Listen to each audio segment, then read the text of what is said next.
Welcome to Chapter 8, Applying the Coherence Principle. This presentation was created by Maria Pickering, Nicole Sarty, and Kimberly Woodruff. This Chapter 8 is from Ruth Clark and Richard Mayer's E-Learning and the Science of Instruction, Proven Guidelines for Consumers and Designers of Multimedia Learning.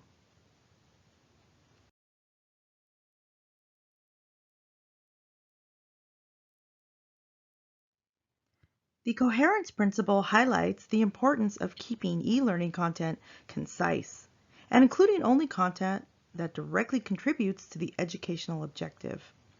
This applies to the use of words, graphics, and audio. Guideline 1 of the Coherence Principle. Avoid adding extraneous words. Look at the comparison of do's and don'ts, and then let's focus on what you need to do. Be concise and use simple and straightforward language. Stick to essential points. Stay focused on the key information that is relevant to the topic at hand. Be sure to include content directly related to the learning objective. The learning objective should guide what is included and what is excluded. Weed out extra words and remove words that are distracting or make the message overly complex for the learner.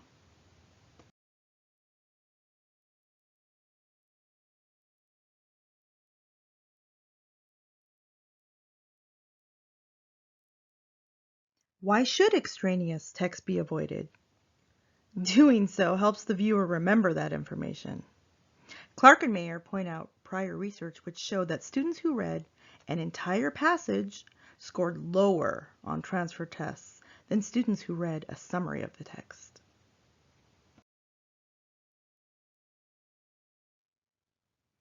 In 2007 and 2008, both Lehman and Mayer and their co-researchers reported studies they conducted in which seductive details were added to lessons in order to make the lesson more interesting. In both cases, the students who experienced the lesson without the seductive details performed better. Adding interest but irrelevant details can distract learners and hinder learning. It's time for a comprehension check. Which of the following is an effective strategy for incorporating words into instruction? Is it A, provide concise text and summaries of essential information? Is it B, add trivia that is peripherally related to the lesson? Is it C, embellish content with interesting stories? Is it D, provide lengthy passages? Or E, all of the above? If you answered A, that's correct. Provide concise text and summaries of essential information. Words should be as simple as possible and directly related to the objective. Extraneous or lengthy content should be avoided. Let's examine Guideline 2 of the Coherence Principle. Avoid adding extraneous graphics. The thinking is similar to what we talked about in Guideline 1, avoiding extraneous words. Take a minute to compare the do list with the don't list of what to do with graphics.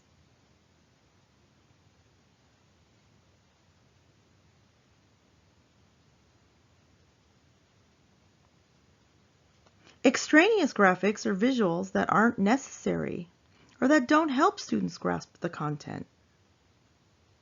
What do both lists stress that is important to remember when you are designing learning experiences with visuals? The do's and the don'ts for both guidelines stress the importance to keep the text and images simple to improve student performance.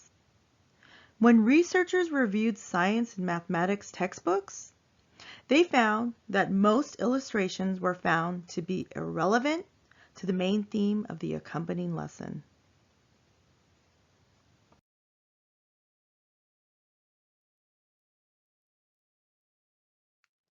Including images as a means to engage students actually results in lower test performance.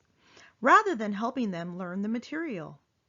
Extraneous pictures and their text captions can interfere with learning by distracting, disrupting, and seducing the learner's attention away from the relevant material.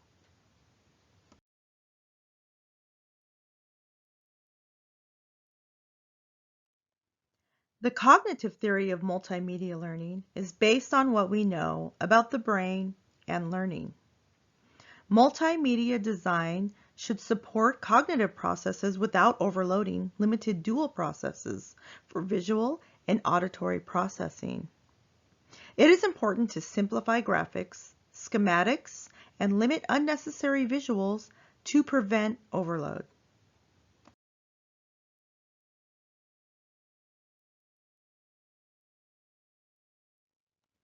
It's time for a comprehension check. What do instructors need to remember about using visuals in their multimedia that will help student performance? Is it A, keep graphics simple, B, include instructive visuals, C, minimize extraneous visuals, D, simplify schematics and diagrams, or E, all of the above? The correct answer is E, all of the above. Keeping graphics simple, including instructive visuals, minimizing extraneous visuals, and simplifying graphics all support the learner's ability to manage the cognitive capacity needed for comprehension.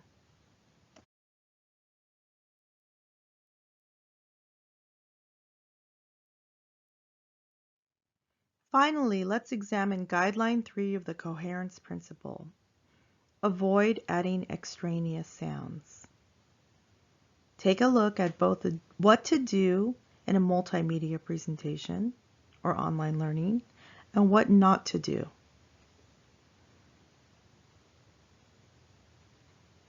Avoid adding background music or environmental sounds.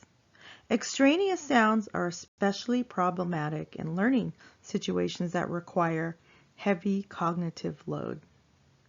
Remember to keep it simple for your learners.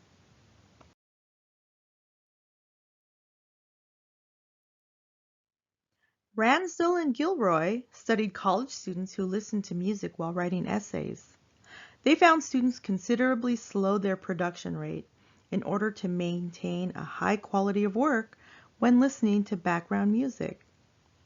Moreno and Mayer tested students listening to narration of a lightning presentation with and without environmental sounds. They found results were better without the environmental sounds of lightning and electrical charges. So again, avoid extraneous audio because it hinders the cognitive processes of the learner.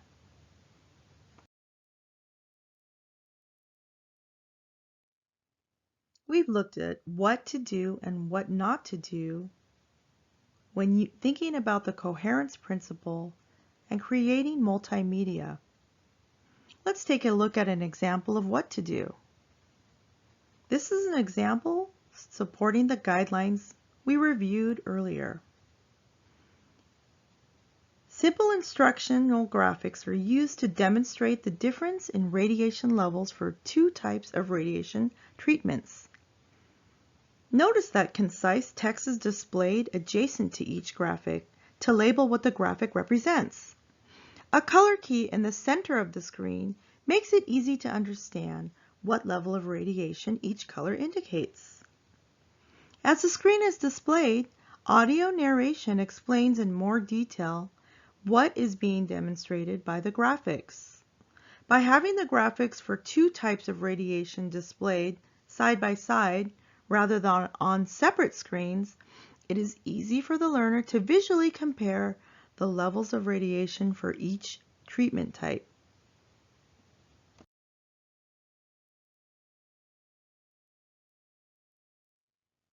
Now let's look at an example that violates the guidelines of the coherence principle. In this e-learning example, the graphics are used to predominantly be decorative and don't add any instructional value. Although the text on the screen is simple and concise, all text on the screen is read word for word during the audio narration. There is also music playing in the background.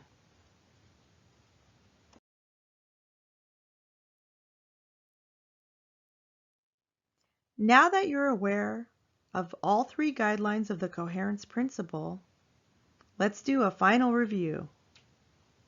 According to the Coherence Principle, the best way to help students learn content in multimedia lessons is to A. Avoid extraneous noise. B. Keep images relevant to material. C. Avoid using images for entertainment. Or D. Keep text on screens simple and to the point. Or is it E. All of the above? The correct answer is E. All of the above. All of these practices support the Coherence Principle and help support learning. Remember to utilize these principles when creating multimedia for your lessons.